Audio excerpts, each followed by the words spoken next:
The earliest art found in India are the paintings in the Bhimbetka rock shelters in north-central India from about 30,000 years ago. Unlike other ancient sites, the artwork has been added to over the years up until the present day. The works depict the time and lives of the people who lived in the caves. These include scenes of childbirth, dancing, drinking, hunting, and religious rites such as burials, all dating from early Paleolithic, Stone Age times. The caves record evidence of the transition from the early human hunter-gatherer lifestyle to settled agricultural communities. The Indus River Valley is the site of one of the three earliest human civilizations, along with Mesopotamia and ancient Egypt.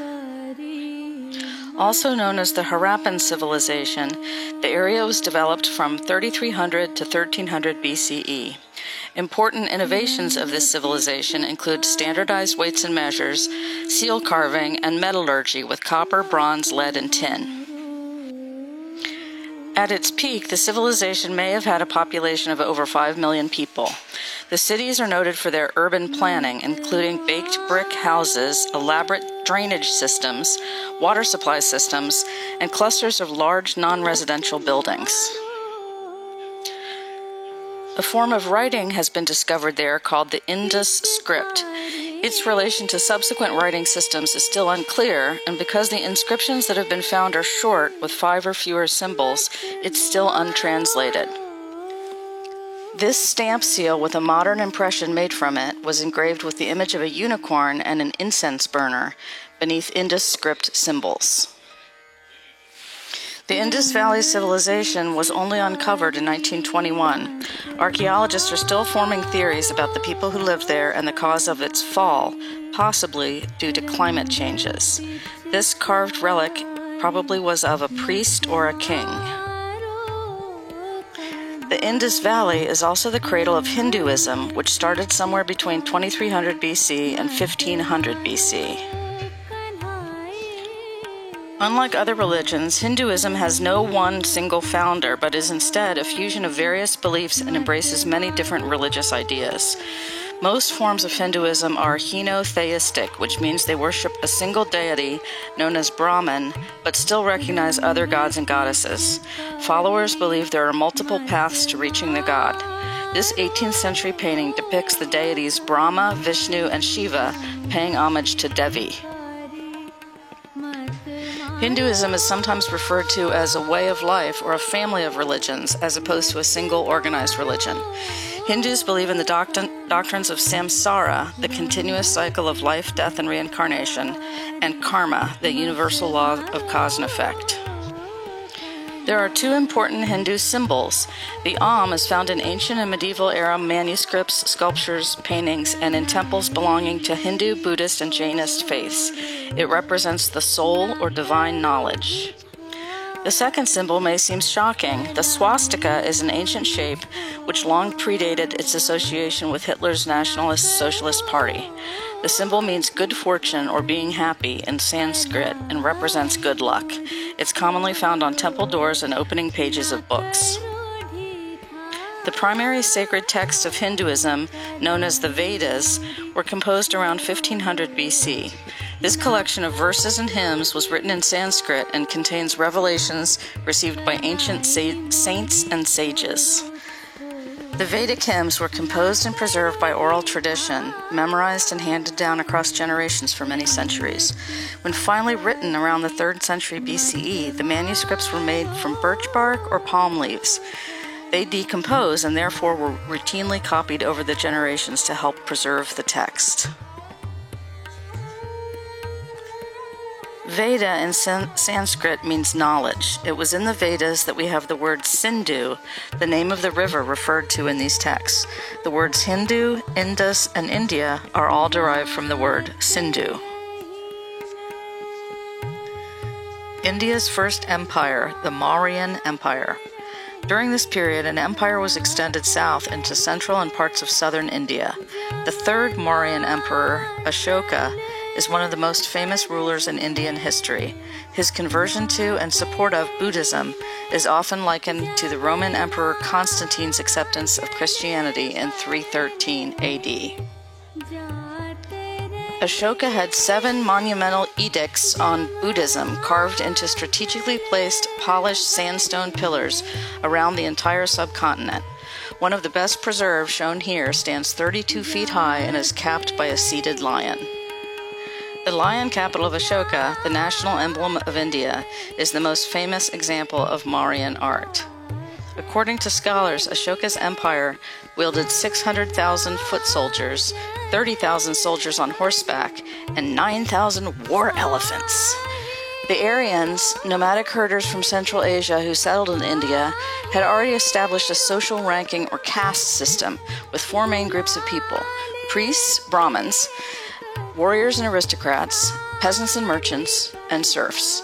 The Mauryan rulers made the hierarchy of caste official with specific who settled in India had already established a social ranking or caste system with 4 main groups of people: priests, Brahmins, warriors and aristocrats, peasants and merchants, and serfs.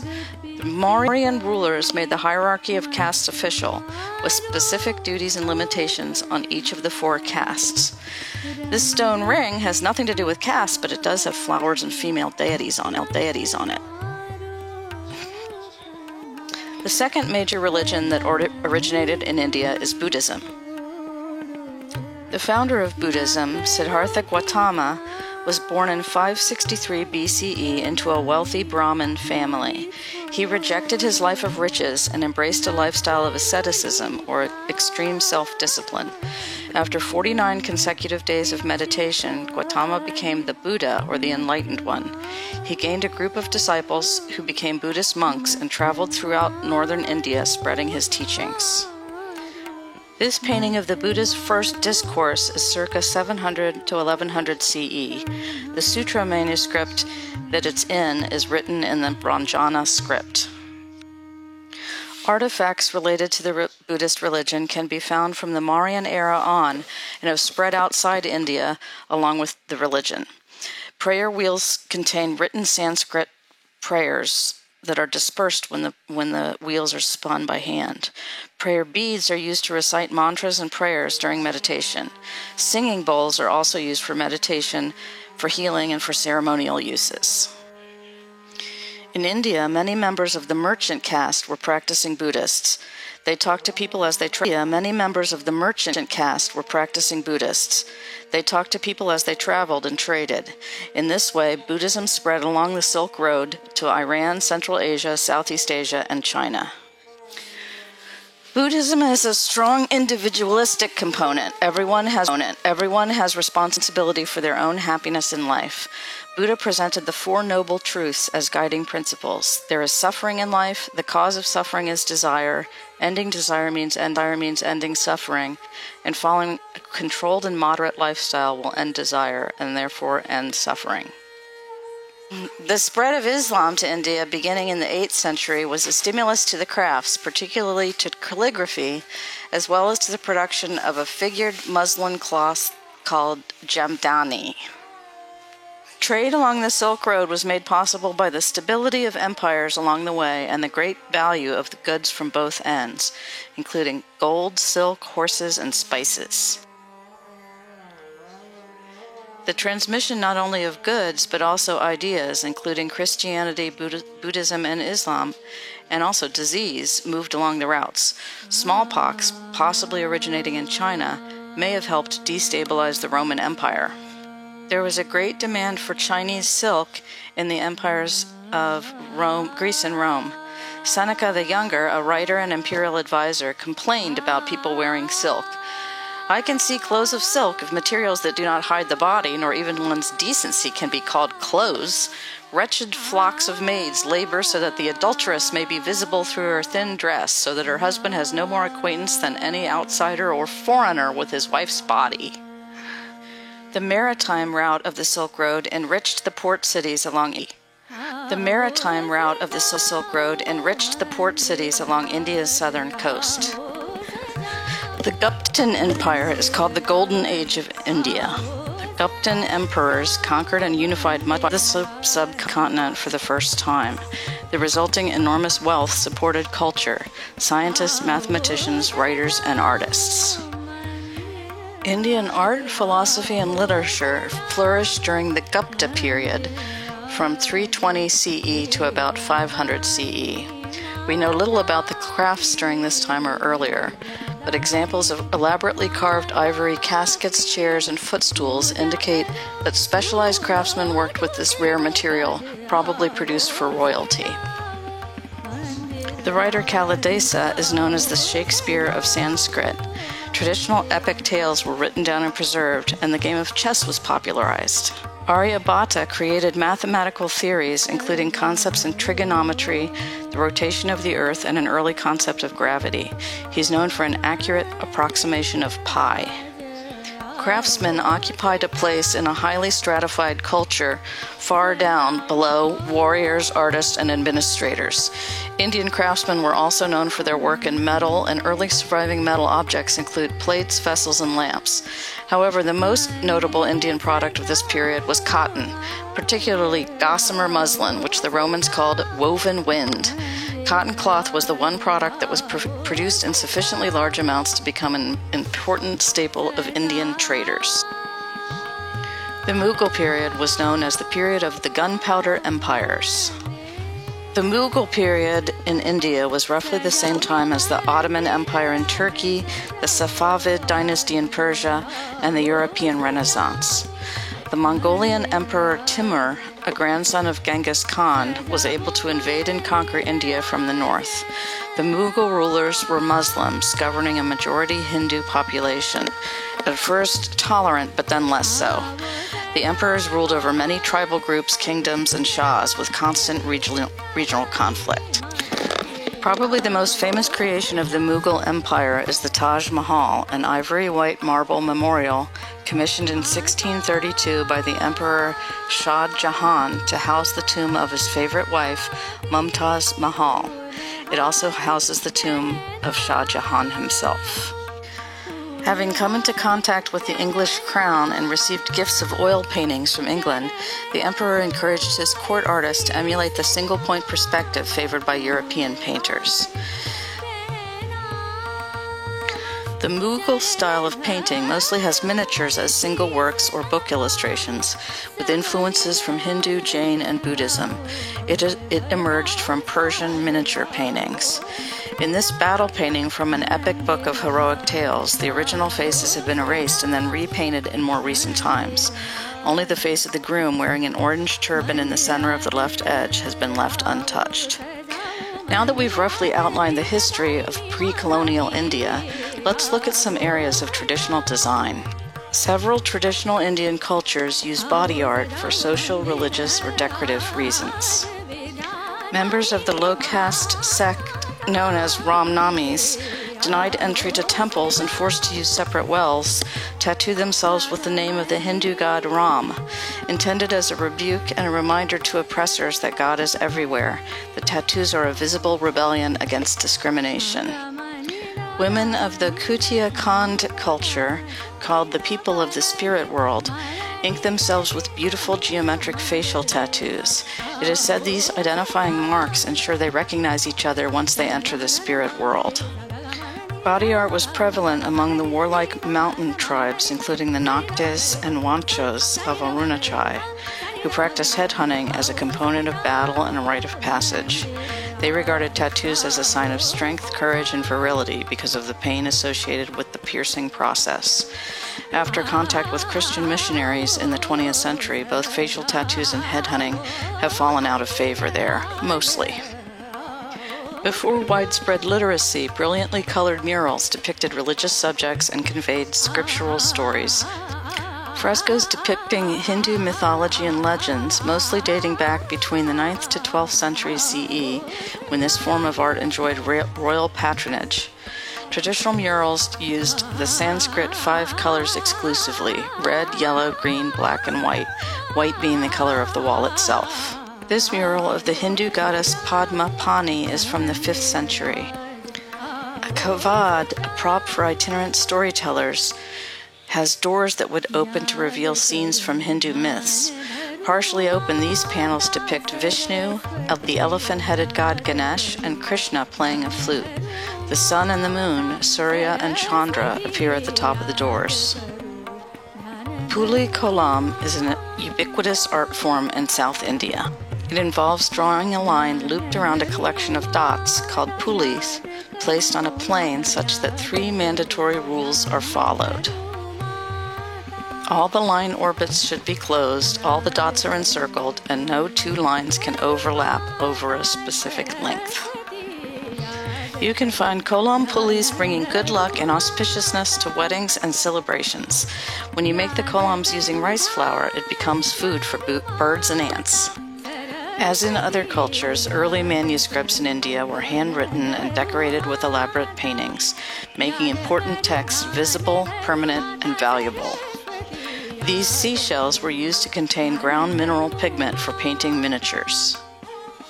This manuscript illustration shows a battle scene in a tale of royal deeds. The substrate here is paper. These images are from a Mughal-era illustrated version of a 13th century treatise titled Marvels of Things Created and Miraculous Aspects of Things Existing. The text is probably the best-known example of a genre of classical Islamic literature that was concerned with mirabilia, cosmological and geographical topics that challenged understanding. The popular treatise explored an eclectic mix of topics, from humans and their anatomy to strange mythical creatures, from plants and animals to constellations of stars and zodiacal signs. These images are from a Mughal-era illustrated version of a 13th century treatise titled Marvels of Things Created and Miraculous Aspects of Things Existing. The text is probably the best-known example of a genre of classical Islamic literature that was concerned with mirabilia, cosmological and geographical topics that challenged understanding. The popular treatise explored an eclectic mix of topics, from humans and their anatomy to strange mythical creatures, from plants and animals to constellations of stars and zodiacal signs. These images are from a Mughal-era illustrated version of a 13th century treatise titled Marvels of Things Created and Miraculous Aspects of Things Existing. The text is probably the best-known example of a genre of classical Islamic literature that was concerned with mirabilia, cosmological and geographical topics that challenged understanding. The popular treatise explored an eclectic mix of topics, from humans and their anatomy to strange mythical creatures, from plants and animals to constellations of stars and zodiacal signs. Another popular text for illustration is the ancient Indian collection of animal fables called the Panchatantra. The tales follow a Persian physician on a mission to India, where he finds a book of stories collected from the animals who live there. Much like in the Arabian Nights, the fables are interwoven as the characters of one story recount the next, with up to 3 or 4 degrees of narrative embedding. This version is dated from 1847 and is known as the Lights of Canopus. Canopus is the hero of the story. The Yoga Sutras of Patanjali are a collection of 196 Sanskrit sutras, or short aphorisms, on the theory and practice of yoga. The Yoga Sutras were compiled sometime between 500 BCE and 400 CE by a sage who synthesized and organized knowledge about yoga from much older traditions. This illustrated manuscript from the 15th century contains Jainist religious sutras. It uses opaque watercolor and gold on paper. This manuscript diagram represents the 5 elements: earth, water, fire, air, and ether. It's made of ink on paper from the 18th century.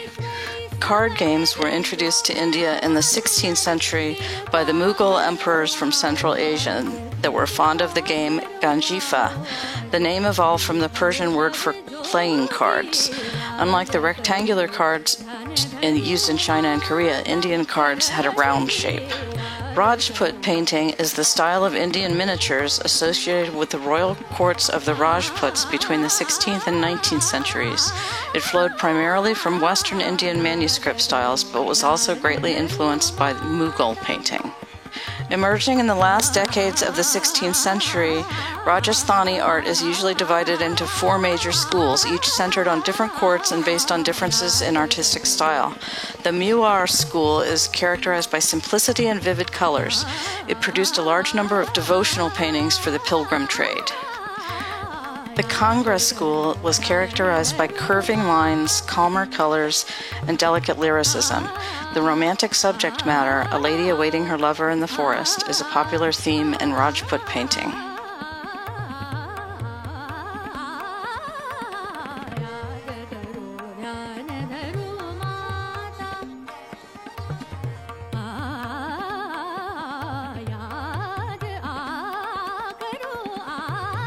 Different courts and based on differences in artistic style. The Mewar school is characterized by simplicity and vivid colors. It produced a large number of devotional paintings for the pilgrim trade. The Kangra school was characterized by curving lines, calmer colors, and delicate lyricism. The romantic subject matter, a lady awaiting her lover in the forest, is a popular theme in Rajput painting. At the turn of the 17th century, a new idea arrives in India, the British East India Corporation, the first globalized company. In 1600, Queen Elizabeth of England granted an exclusive charter to allow essentially a monopoly on trade by ship with the East Indies, or what we would now call Indonesia. At the time, the islands of the Southeast Asian archipelago were called the Spice Islands for their export of nutmeg and pepper. This 1704 sales catalog offers a load of pepper from the East India Corporation. As the Dutch exerted their control over the maritime routes to Indonesia, England turned to trade instead along the southern coast of India, a consolation prize seen as less valuable. While at the time, Mughal India was actually richer than all the crowned heads of Europe together. From the beginning, the East India Company ships had the right to wage war, as did all merchant ships. What differed was the EIC was a corporation backed by the weight and power of the British Crown. At first, the Indian ports were way stations for tea with China. The tea trade gave birth to the colonial territory of Hong Kong, drove economic expansion of the British Empire in the Far East, and Britain's economy became dependent on tea. Because of the fragmented political map of India during this time, as the Mughal Shahs were losing power to other local rulers, the English were able to divide and conquer to expand their power one territory at a time. With quite a bit of plundering and looting along the way, the extension of British military power happened at first in bits and pieces, one battle at a time with no overall plan, and it was not a clear path to British conquest. Various Indian empires fought back, and there were dramatic losses and bloodshed on both sides. Although the monarchy's point of view was basically, you're there to trade, not to rule, the actual military commanders, like Robert Clive, pictured here, were like, but who's going to stop me, though? I'm pretty sure we can rule this whole thing. From south to north, gradually filling local political vacuums, the East India Company governed through indirect rule. Local authority was supported by the EIC military, and local rulers were essentially puppets. The 1813 Education Act made the East India Company responsible for all education in India. Traditional education during the Mughal era had been in either Hindi or Arabic religious schools or with private tutors. The shift to English education mandated that science and math were prioritized over religion. Educational books were not printed in native languages, and all classes were held in English. The results are that today all of India is now English-speaking, and traditional languages are waning. Study abroad in England created an Indian class with elite status, but that was still below the English colonials in rank. As the British East India Company expanded, there were various rebellions and uprisings by different religions and local groups, as well as Indian troops working for the company, with retaliation resulting in massacre after massacre. Ultimately, the resulting violence, along with poor management that resulted in a horrible famine in 1857, was the end of the rule of the company. In an attempt to stop the violence, Queen Victoria was named Empress of India, and the era of the British Raj as ruler of India began. In the meantime, to balance its trading account and pay for tea, the East India Company began exporting opium from India to China. Poppy was harvested by some 1.3 million peasant households in northern India. A few thousand workers in 2 giant opium factories made the raw fluid into cakes and packed the opium balls in wooden chests. The cultivation and manufacturing were overseen and enforced by the East India Company, with only a few pennies going to the local farmers and laborers. Opium was the second most important source of revenue for the colonial state, surpassed only by land taxes. India remains the biggest producer of opium for global pharmaceutical companies. These Indo-Caribbean postcards capture a moment in time when indentured Indians were transported or emigrated to the Caribbean to work in the spice trade. The University of Pennsylvania has students that have been utilizing these postcards in classes to understand the histories and ramification of indenture. The biggest lure for these Indians to travel across the Indian Ocean to work was straightforward: 6 months' pay in advance. These 36 people were the earliest of the Gurmityas, the slave-like indentured Indian laborers, numbering over 1 million, who were taken to work across the colonies of the British Empire. While the EIC dominated trade, other colonial influences, including missionary societies, spread Christianity and Victorian moral values to the population. This society focused on converting Muslim or Hindi women. And back to the printing history. The first paper produced by Indians for Indians, although in English, was Hickey's Bengal Gazette. Hickey promised to revolutionize news in India, besides offering neutrality and a rigid adherence to truth and facts. Let's take a look at art during colonial rule. Raja Ravi Varma was a self-taught Indian painter, considered the first of the modernists. He advocated for the use of Western techniques to develop a new interpretation of Indian culture. He fused Indian traditions with the techniques of European academic art. As more artists began copying Western ideas of composition, perspective, and realism, others rebelled against these styles. The Bengal was an avant-garde and nationalist movement reacting against Western academic art. Students at the Calcutta School of Art were encouraged to study and imitate Mughal miniatures to express India's distinct spiritual qualities, as opposed to the materialism of the West. Meanwhile, English expatriates subscribed to the magazine Lloyd's Sketches to read news from England and cultural and society news about Brits living in India. Among those living abroad was the pioneering photographer Julia Margaret Cameron. This image, entitled Bombay Peddlers on Mrs. Cameron's Veranda, is by Marianne North, a visiting friend. Cameron documented the people and landscape of her surroundings while her husband was stationed in India. She used her trademark, painterly, slightly out-of-focus style. She also experimented with arranging painterly photographs that reenacted literary and mythical scenes. Here is King Lear allotting his kingdom to his 3 daughters, with her husband Charles cast as King Lear. One group that was marginalized by the merchants and missionaries during colonial occupation was the traditional third gender of India, called Hijras. Hijra communities existed across India, where those who were gender nonconforming, whether by birth, through castration, or by choice, formed adoptive families and were seen as semi-sacred. In the Mughal era, there was often a Hijra at every royal court.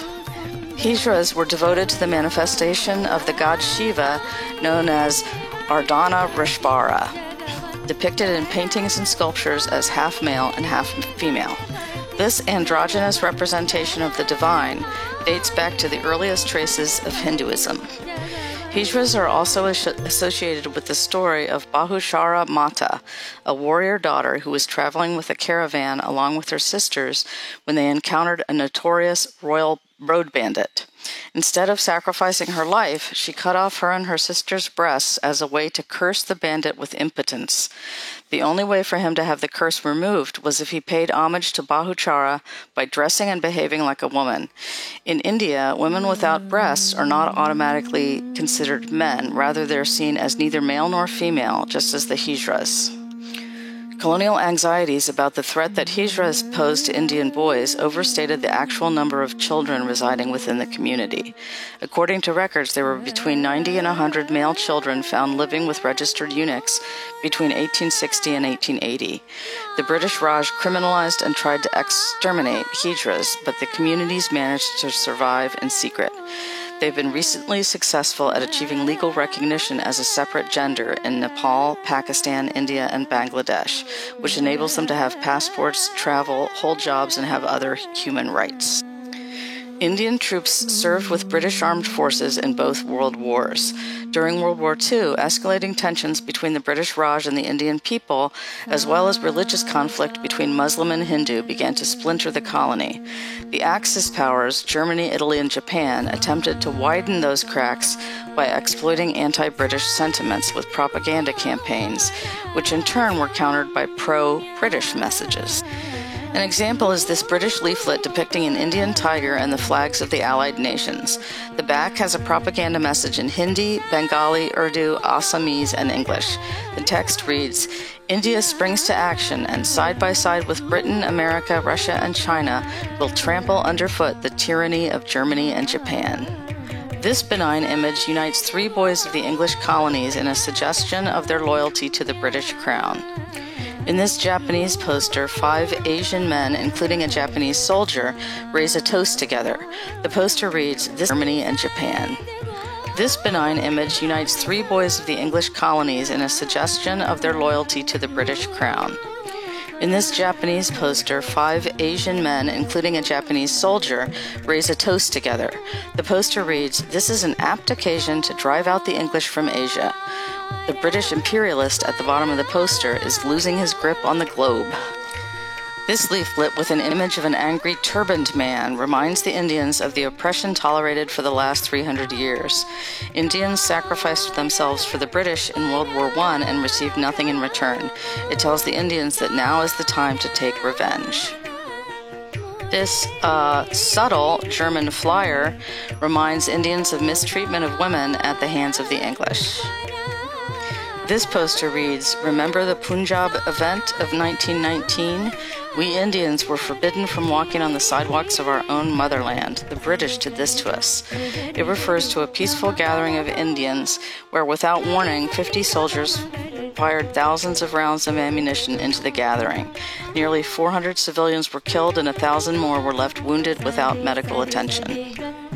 Divide and conquer. German posters attempting to divide Indian troops from British commanders asked, "What is waiting you when you go home?" Some posters urged Indian soldiers to turn themselves in as German prisoners of war as an alternative to returning to India. As the East India Company reaped wealth from natural resources and Indian labor, the origins of these products were romanticized and sanitized in images on ads and packaging. Made in India was associated with faraway landscapes, beautiful sari-clad ladies, and wild animals. These images still continue to exoticize the land and people of the Indian subcontinent. When accused of exploitation, the standard response by the British was, "But we brought the railroad and English education." This Victorian poster promises a lady's boudoir and powerful fans en route to the races. By 1942, in the midst of war, Mahatma Gandhi and others formed a movement to encourage England to give India self-rule. They explored various names for the protest movement, including my favorite, Get Out. Eventually, they settled on Quit India. Gandhi, a Buddhist, invented the strategy of nonviolent resistance to prevent violent retribution by British troops. He expressed his humility and national spirit by wearing the traditional loincloth of a penniless traveling monk. He refused possessions or money and nearly died during 2 famous fasts. In a famous speech, he said, "Here is a mantra, a short one, that I give you. You may imprint it on your hearts and let every breath of yours give expression to it. The mantra is, do or die. We shall either free India or die in the attempt. We shall not live to see the perpetuation of our slavery.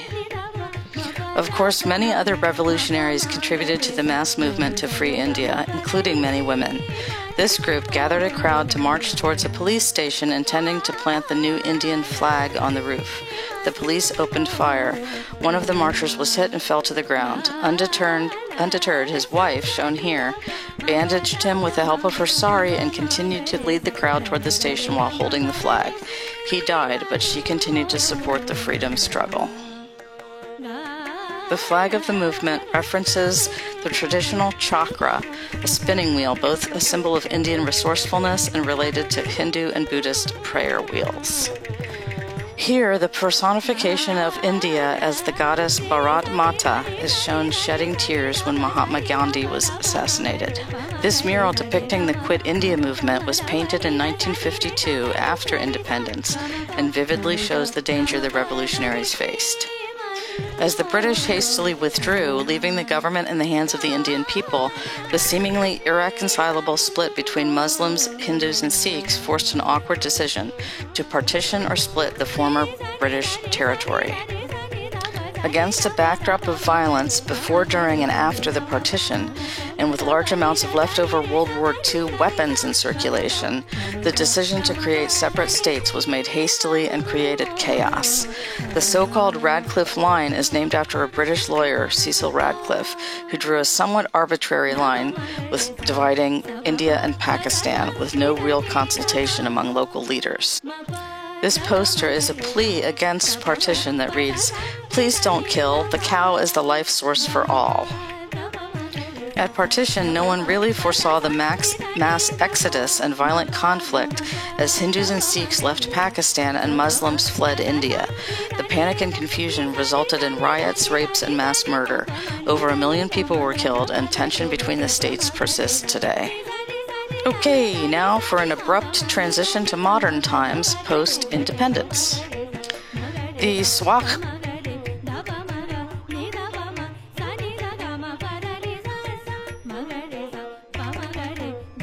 Okay, now for an abrupt transition to modern times post-independence. The Swakh Bharat, or Clean India Mission, is a nationwide cleanliness campaign organized as a tribute to Mahatma Gandhi's 150th birth anniversary. These posters and the spectacles and flag symbol were promoted everywhere across India as part of an effort to install running water and eliminate outdoor waste from the streets of India. Swachh Bharat, on the other hand, is a punningly named project by the designer Kawal Oberoi to provide Indian-sourced visual inspiration and color palettes for designers. Frustrated by seeing the typical Indian design elements and style being reinterpreted by fellow designers and ad agencies, copying foreign interpretations of their own culture, the designer created his own Swatch India campaign. He pairs original photos of Indian culture and street life with color palettes derived from the images to inspire designers. The authentic sights and colors of India allow us an exciting look at life on the street. As air travel created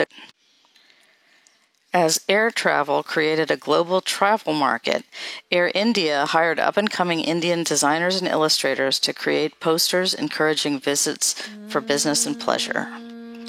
The Maharaja, an icon representing the royal treatment that customers received, made his first appearance in 1946. He was first drawn by Umesh Rao, an artist with the agency J. Walter Thompson. The posters were designed in the golden age of travel in India, the 50s and 60s, under the art direction of J.B. Kawasi at Air India Design Studio in Bombay.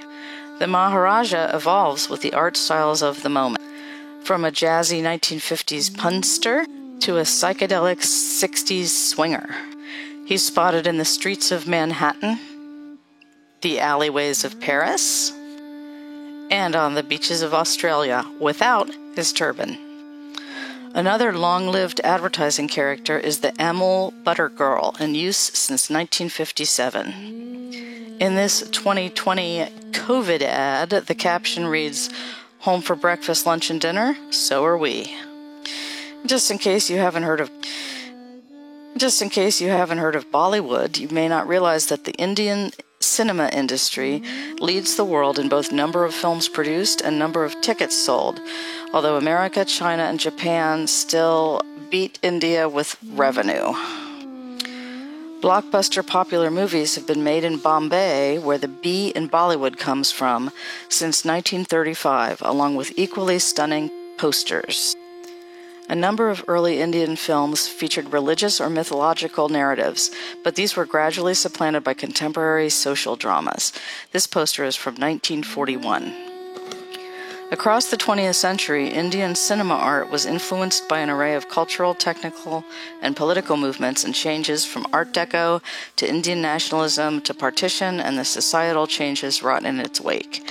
This striking artwork for Naukri, which translates as job, depicts a lone figure against a stark and stylized urban backdrop, telling a familiar story about the tensions between rural village life and the urban experience. In addition to printed posters, Bollywood films sponsored large hand-painted murals.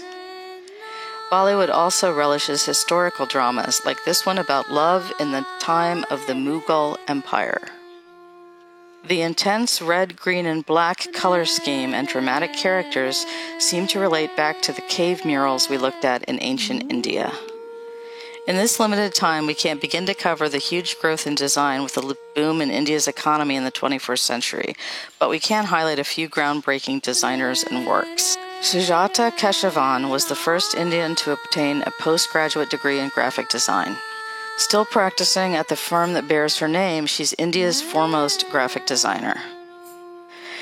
This logo design makes use of an Indus Valley script character for a teacher's center. The company does branding, advertising, and interior design across all segments of industry. Another work of national prominence was the identity system for the 2010 Commonwealth Games. This visual identity was inspired by the Indian flag and the 24 values represented by the 24 spokes of the Ashoka Chakra.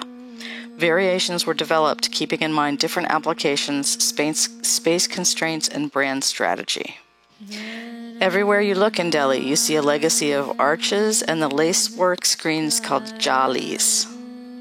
These classic shapes have been picked from the cultural heritage and history of the city and country, as seen in architecture, textiles, and motifs.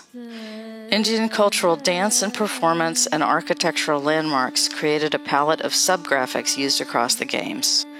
Lastly, we'll explore some of the wonderful ads that have been produced by Indian agencies in recent decades. The legacy of dramatic, colorful visuals, cinematic photography, and witty writing combine to form internationally award-winning concepts. This surreal campaign is for a